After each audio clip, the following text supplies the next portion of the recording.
Subscribe कीजिए ध्येय IAS channel को और बेल आइकन को दबाइए लेटेस्ट वीडियो सबसे पहले देखने के लिए।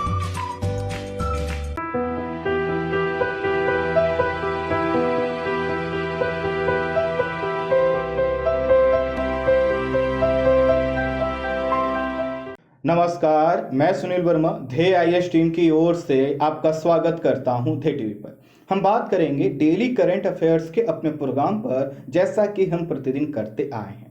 भारत इस समय कई तरह की आपदाओं का सामना कर रहा है। एक तरफ कोरोना वायरस और ब्लैक फंगस जैसे केसेस हैं, तो वहीं दूसरी तरफ महाराष्ट्र और गुजरात के कोस्टल क्षेत्र में अभी आपने देखा कि ताउते साइक्लोन ने भारी तबाही उत्पन्न की। कई लोगों की जो है कि मृत्यु हो चुकी है।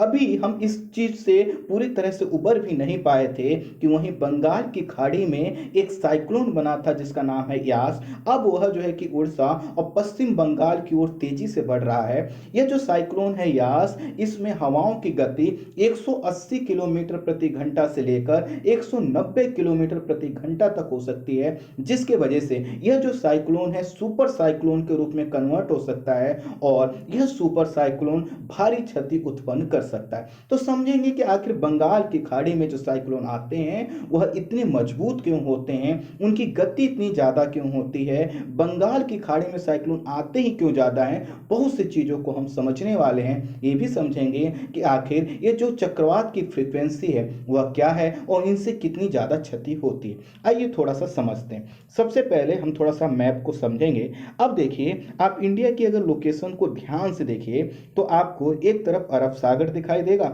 दूसरा तरफ बे ऑफ बंगाल अर्थात बंगाल की खाड़ी दिखाई देगी। बंगाल की खाड़ी से और पूरब की ओर जाएंगे तो आपको पता है कि यहाँ पर एक जलसंधि है जिसका नाम आप कमेंट बॉक्स में बता सकते हैं।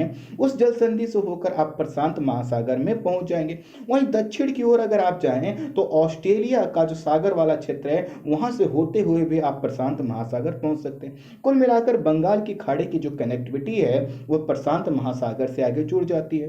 वहीं जो अरब सागर है, आपको पता है कि जैसे जैसे पश्चिम की ओर जाएंगे तो गल्फ वाला क्षेत्र मिलता जाएगा और अगर दक्षिण की ओर जाएंगे तो आप अफ्रीका के पास पहुंचने लगेंगे। तो कहीं ना कहीं अगर देखा जाए तो यहाँ पर दो सागर हैं, एक है बे ऑफ बंगाल, दूसरा है अरेबियन सी। इसमें बे ऑफ बंगाल का विस्तार ज्यादा है, साथ ही साथ अन्य सागरीय क्षेत्रों से इसका जुड़ाव भी ज्यादा है। अब एक चीज और समझिए कि जो समय है गर्मी का है और इस गर्मी में जो हवाओं का डायरेक्शन होता है वह कैसे होता है। हवाएं समुद्र से क्या करती हैं, आपके स्थल की ओर चलती हैं। तो इस समय जो हवाओं का डायरेक्शन होता है वह देखते हैं तो सामान्यतः क्या होता है, पूरब से पश्चिम की ओर होता है।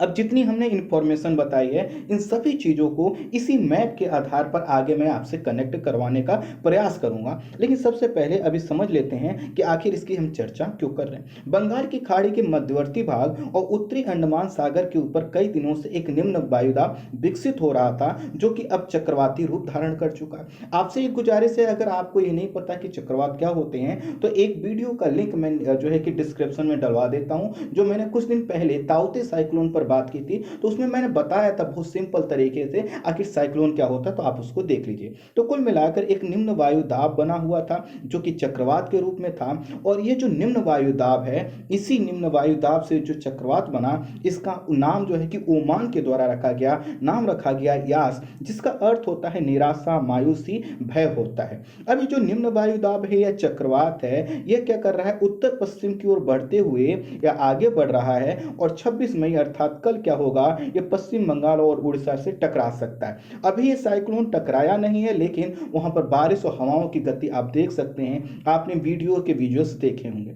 जैसे जैसे ये तट की ओर बढ़ रहा है इसकी गति में भी वृद्धि होती जा रही है। पहले उम्मीद की जा रही थी तो इसकी जो गति है 150 किलोमीटर प्रति घंटा होगी, लेकिन अब जो है कि जो प्रिडिक्शन आया उसमें कहा जा रहा है कि इसकी गति 180 से 190 किलोमीटर प्रति घंटा हो सकती है। यह चक्रवात जो है कि उड़ीसा और पश्चिम बंगाल के साथ साथ तमिलनाडु, आंध्र प्रदेश, अंडमान निकोबार और पुडुचेरी को भी प्रभावित कर सकता है। चक्रवात की दिशा और गति को देखते हुए अनुमान लगाया गया है कि पश्चिम बंगाल और जो है कि उड़ीसा इससे सर्वाधिक प्रभावित होंगे और इन राज्यों में जो हवा की गति होगी बहुत ज्यादा होगी। विशेषज्ञों का मानना है कि यह एक सुपर साइक्लोन होगा और यह कोविड के दौरान तटीय राज्यों में एक दोहरी चुनौती उत्पन्न करेगा, क्योंकि अगर आप पश्चिम बंगाल को देख लीजिए, उड़ीसा को देख लीजिए, कोविड के केसेस वहां लगातार अभी भी बढ़े हुए संख्या में आपको आपको दिखाई दे रहे हैं। वहीं पर ये जो पश्चिम बंगाल है उसने तो क्या किया था, पिछले ही साल अम्फान चक्रवात का मुकाबला किया था और अम्फान चक्रवात से पश्चिम बंगाल और उड़ीसा में भारी तबाही लास्ट ईयर हुई थी, अर्थात 2020 में हुई थी। पश्चिम बंगाल में ये जो अम्फान साइक्लोन आया था वो है 283 साल बाद आया सबसे भयानक तूफान में से एक था। इसमें सैकड़ों लोगों की जान चली गई थी और अगर आप धन के रूप में देखें इसको तो लगभग 2 लाख करोड़ रुपए का नुकसान हुआ था। आप समझ सकते हैं ये कितनी बड़ी पूंजी है और इस तरह से यह जो राज्य है इनको काफी ज्यादा नुकसान पहुंचाता है। तो भारतीय मौसम विज्ञान जो विभाग है, जो IMD है, वह चक्रवातों को उनकी जो गति है हवाओं की उसके आधार पर निम्न रूप में वर्गीकृत करता है। तो वर्गीकृत कैसे करता है, देखिए जब हवाओं की गति 48 से लेकर 63 किलोमीटर प्रति घंटा तक होता है तो इनको बोला जाता है सीवियर साइक्लोन, जो है कि गंभीर चक्रवात। उसके बाद क्या होता है कि जो है कि जैसे जैसे गति बढ़ती जाती है उनका नाम भी बदलने लगता है। अब सुपर जो साइक्लोनिक स्टॉर्म होते हैं उनमें हवाओं की गति क्या होती है, 120 किलोमीटर प्रति घंटा से ज्यादा होती है। तो जैसा कि मैंने आपको बताया कि इसमें जो साइक्लोन है यास, इसमें हवाओं की गति क्या होगी, बहुत ज्यादा होगी, इसी के लिए कहा जा रहा है ये भी सुपर साइक्लोन है। अगर यहाँ पे राज्य और केंद्र सरकारों ने सही से ध्यान नहीं दिया तो हो सकता है कि अम्फान जो साइक्लोन है उससे ज्यादा भी ये क्षति पहुंचा सकता है। तो कुल मिलाकर एक नया रिकॉर्ड बन सकता है अगर थोड़ी सी लापरवाही यहाँ पर हुई। आपको एक यूनिट और याद रखना चाहिए, वो होता है नॉट। तो 1 नॉट में होता है 1.8 किलोमीटर प्रति घंटा। तो जो किलोमीटर प्रति घंटा में स्पीड दी गई है सभी साइक्लोन की, अगर इसको नॉट में कन्वर्ट करके आपसे पूछ लिया जाए तो आप इससे रखिएगा। अब हम थोड़ा समझते हैं अरब सागर के साइक्लोन और फिर जो है कि बंगाल की खाड़ी वाले साइक्लोन, और फिर उसको हम याद से जोड़ने का प्रयास करेंगे। तो अरब सागर में जो है कि 2018 में एक साइक्लोन आया था जिसका नाम था मेकानू। 2019 में गुजरात तट पर चक्रवात आया था जिसका नाम था वायु। 2020 में आया था निसर्ग चक्रवात। 2021 में अभी आया है ताउते साइक्लोन। तो मैंने आपको यहाँ पर जो ये डेटा है इस वजह से भी दिया है कि आपको नाम थोड़ा सा ये रिकॉल हो जाएंगे। दूसरा मेरा बताना यह है कि जो यहाँ पर तीव्र गति वाले साइक्लोन आते हैं तो आप देख रहे हैं इनकी जो फ्रीक्वेंसी है एक साल में 1 या 2 बार आपको दिखाई देगी, लेकिन बंगाल की खाड़ी में देखेंगे तो ज्यादा साइक्लोन आपको दिखाई देंगे। लगभग भारत हर साल जो है कि 5 साइक्लोन फेस करता है, तो उसमें से एक साइक्लोन कहां पे आता है, अरब सागर में, और 4 साइक्लोन कहां पर आते हैं, बे ऑफ बंगाल में आते हैं। 2018 से एक चीज नोट की जा रही है कि अरब सागर में जो साइक्लोन आ रहे हैं इनकी गति बढ़ रही है। पहले ये जो साइक्लोन थे यह सामान्य गति वाले होते थे, लेकिन अब क्या हो रहे हैं, सीवियर साइक्लोन आ रहे हैं, गंभीर गति वाले साइक्लोन आ रहे हैं, और इसके कारण से इनके द्वारा क्षति पहुंचाने की क्षमता है उसमें वृद्धि देखी गई है। पिछले 120 सालों के अगर वर्षों के तूफानों और चक्रवातों को आप आंकड़े उठाकर देखें तो आपको पता चलेगा कि अगर सभी साइक्लोन के पॉइंट ऑफ व्यू से देखें तो 14% जो साइक्लोन आते हैं वह कहां आते हैं, अरब सागर में। अगर केवल आप गंभीर चक्रवात और सीवियर साइक्लोन की कैटेगरी में देखें तो जितने सीवियर साइक्लोन आते हैं उसमें से 23% साइक्लोन सीवियर साइक्लोन अरब सागर में आते हैं, और बाकी जितने हो भी होते हैं लगभग जो है कि 77% वह कहां पर आते हैं, बे ऑफ बंगाल में आते हैं। इसलिए जब बे ऑफ बंगाल में जब भी साइक्लोन आता है तो उसको लेकर जो है कि तैयारियां भी ज्यादा रखी जाती हैं, और उससे अगर थोड़ी सी भी लापरवाही होती तो जनधन की हानि भी ज्यादा होती है, क्योंकि जो आपका पूरब का कोस्टल एरिया है वहां पर जनसंख्या भी ज्यादा है, लोगों का पॉपुलेशन ज्यादा होने के साथ साथ वहां पर एक्टिविटी भी ज्यादा है, इकोनॉमिक एक्टिविटी ज्यादा होती है, इसकी वजह से ऐसा होता है। तो समांतर बंगाल की खाड़ी की तुलना में अरब सागर में कम तीव्रता वाले साइक्लोन देखे जाते हैं। एक बार और देख लेते हैं, अगर प्रत्येक 5 साल में देखा जाए, प्रत्येक साल जो है कि 5 साइक्लोन आते हैं, तो उन 5 साइक्लोनों में से अगर आप देखें तो अरब सागर में एक आता है, और जो है कि जो बे ऑफ बंगाल में 4 आता है। 2018 में अगर देखा जाए तो अरब सागर में कितने साइक्लोन आए थे, 3 साइक्लोन आए थे, और जो है कि जो बे ऑफ बंगाल है उसमें 4 साइक्लोन आए थे।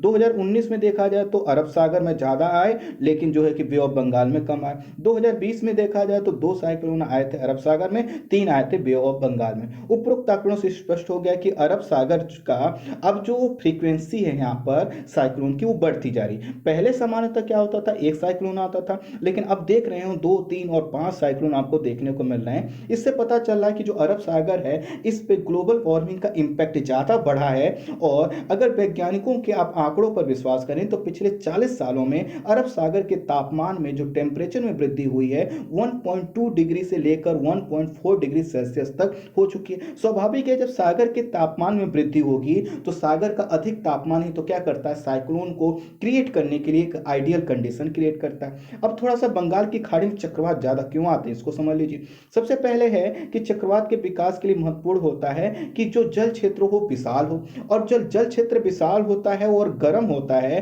तो उसके वजह से वहां पर जो लो प्रेशर है वो बन सकता है। लो प्रेशर जैसे ही बनेगा, विशाल जल क्षेत्र है तो हवाएं चारों तरफ से आएंगी। अब जितना ही ज्यादा विशाल क्षेत्र रहेगा उतनी ही दूर से जो हवाएं आएंगे उनमें नमी उतनी ही क्या होगी, ज्यादा होगी। आप सोचिए, एक स्थल से चलने वाली हवा और एक विस्तृत जल क्षेत्र में चलने वाली हवा, जो अगर दोनों का आप कंपेयर करें तो ह्यूमिडिटी या नमी किस में ज्यादा होगी, सागर के ऊपर, क्योंकि वो सागर से आ रही है तो नमी को कुछ ऑब्जॉर्व सोखते हुए आ रही है। तो अब क्या होता है कि बंगाल की खाड़ी का विस्तार ज्यादा है, टेम्परेचर ज्यादा है, इसके वजह से यहाँ पर जो हवाएं चलती हैं उनमें नमी ज्यादा होती है, और इसी के कारण जो बे ऑफ बंगाल है वो साइक्लोन की कंडीशन के लिए आइडियल कंडीशन क्रिएट कर देता है। इसके अलावा यहाँ पर जो हवाएं होती हैं उनमें आर्द्रता भी ज्यादा होती है। आर्द्रता का कारण यही है, टेम्परेचर जब हवा का ज्यादा है और उसको जो बाष्पीकरण करने के लिए जल का क्षेत्र ज्यादा है, हवाओं की गति ज्यादा है, तो इससे क्या होता है, हवाओं में नमी भी यहाँ के ज्यादा होती है। हम कंपेयर कर रहे हैं अरब सागर से। इसके अलावा ये जो बे ऑफ बंगाल है इसका जो टेम्परेचर है वो लगभग वर्ष भर ऊंचा रहता है, और अरब सागर का थोड़ा सा फ्लैक्चुएट होता रहता है। अब इसका जो जलीय क्षेत्र का तापमान सदैव ऊंचा रहता है, इसके वजह से भी क्या होता है, बे ऑफ बंगाल में हमेशा जो है कि साइक्लोन क्रिएट होने की कंडीशन बनी रहती। दूसरा ये है कि जो नदियां बे ऑफ बंगाल में गिरती हैं वो डायरेक्ट अपना जल जो है कि समुद्र में नहीं गिरा पाती। वो क्या होता है, डेल्टा बना रखा है, डेल्टा के माध्यम से धीरे धीरे समुद्र में पानी जाता है। तो अब डेल्टा के माध्यम से धीरे धीरे जब नदियों का पानी, ठंडा पानी समुद्र में मिलेगा तो समुद्र का पानी का जो टेम्परेचर है वो आसानी से कम नहीं होगा। वहीं अरब सागर में देखें तो वहां पे जो नदियां गिरती हैं डायरेक्ट क्या होती हैं, वो सागर में गिर जाती हैं, जिसके वजह से अरब सागर का टेम्परेचर प्रभावित होता है। लेकिन यहाँ पर ऐसा नहीं होता। दूसरी ओर अगर हम देखें तो बंगाल की खाड़ी और प्रशांत महासागर का जो जुड़ाव है वो भी ज्यादा है, और इसके वजह से जो प्रशांत महासागर की हवाएं हैं वो बंगाल की खाड़ी में जब भी साइक्लोन क्रिएट होता है वो खिंचकर चली आती हैं। अर्थात जैसे ही low pressure bay of Bengal में बना, प्रशांत महासागर की भी हवाएं खिंचकर चली आती हैं, और इसके वजह से बे ऑफ बंगाल में जो साइक्लोन है वह जो है कि सस्टेन कर पाता है और आगे बढ़ पाता है। इसके अलावा प्रशांत महासागरीय जो चक्रवात हैं वह क्या होते हैं, कई बार बंगाल की खाड़ी में प्रवेश कर जाते हैं, तो उनकी उत्पत्ति भले ही प्रशांत महासागर में हुई हो, लेकिन वो क्या होता है, बे ऑफ बंगाल होकर आगे बढ़ते हैं और इंडिया के जो पूर्वी कोस्टल एरिया है, स्टेट्स हैं, उनसे टकराता है। आपको पता है कि जो व्यापारिक पौने हैं उनकी भी गति क्या दिशा क्या होती है,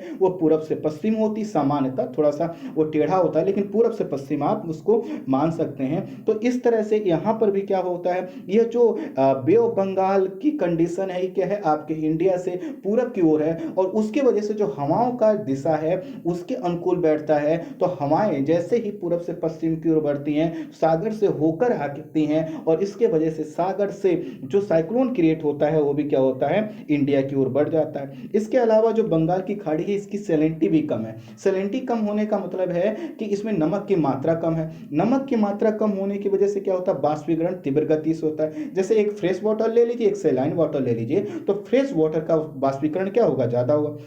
अब बाष्पीकरण ज्यादा होने से क्या होगा कि जो साइक्लोन बनता है उस साइक्लोन की, पता है आपको क्या होता है, एक केंद्र होता है, उसकी साइक्लोन की आंख उसको बोलते हैं। तो वह जो साइक्लोन का आंख होता है, साइक्लोन जब की हवाएं जब ऊपर उठती हैं उसमें जितनी नमी रहेगी वो साइक्लोन उतने ही लंबे समय तक सस्टेन कर पाएगा। तो ध्यान रखिएगा, जैसे कि आपने देखा होगा कि जैसे ही जो कोस्टल एरिया के जो स्थलीय भाग पर जब साइक्लोन प्रेस जो है कि आता है तो धीरे धीरे खत्म हो जाता है। क्यों होता है, क्योंकि दरअसल वह जो जल वाली नमी है उसको मिल रही थी सागर क्षेत्र में, अब जो है कि भूमि वाले भाग पर नहीं मिलती है, और इसी के कारण तट में बहुत ज्यादा वो अंदर प्रवेश नहीं कर पाता।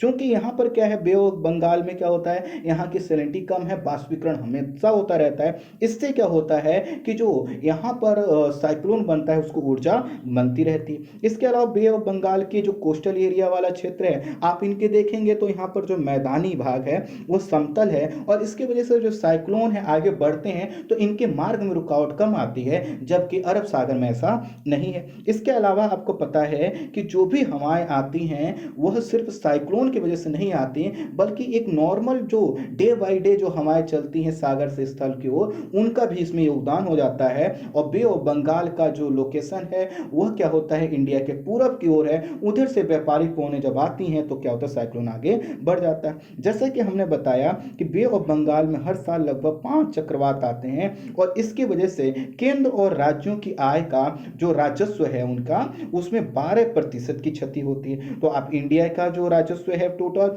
और स्टेट्स का है उसको आप कैलकुलेट कर लीजिए, 12% की क्षति होती है। अप्रैल से दिसंबर तक तूफानों का मौसम आता है, और 65% जो साइक्लोन है वो आपको देखने मिलेंगे कि सितंबर से लेकर दिसंबर के बीच में आते हैं। दरअसल अगर आप देखें तो 21 मार्च के बाद क्या होता है, सूर्य की किरणें उत्तरायण होने लगती हैं, तो यहाँ से क्या होता है, बे ऑफ बंगाल का टेम्परेचर बढ़ने लगता है। और जब 23 सितंबर को सूर्य की किरणें इक्वेटर पर पहुंचती हैं, तब तक जो है कि बे ऑफ बंगाल गर्म हो चुका होता है, उसकी वजह से साइक्लोन ज़्यादा आते हैं।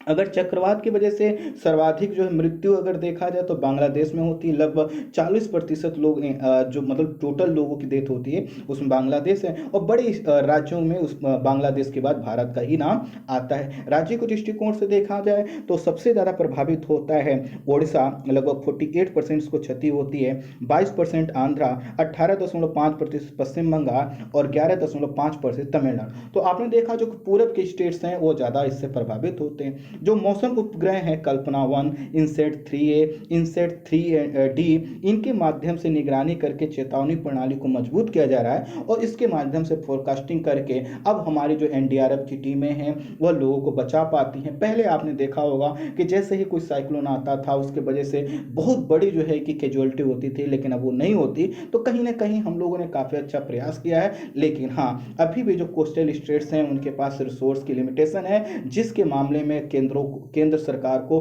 और सहयोग वहां पर देने की आवश्यकता है। आई होप आप संक्षेप में इस चीज को समझ पाए होंगे। इस वीडियो में इतना ही। एक चीज और, अगर आप साइक्लोन के विषय में कम जानते हैं तो वीडियो जो डिस्क्रिप्शन में जो लिंक डाला गया है आप उसको एक बार देख लीजिएगा। Thank you.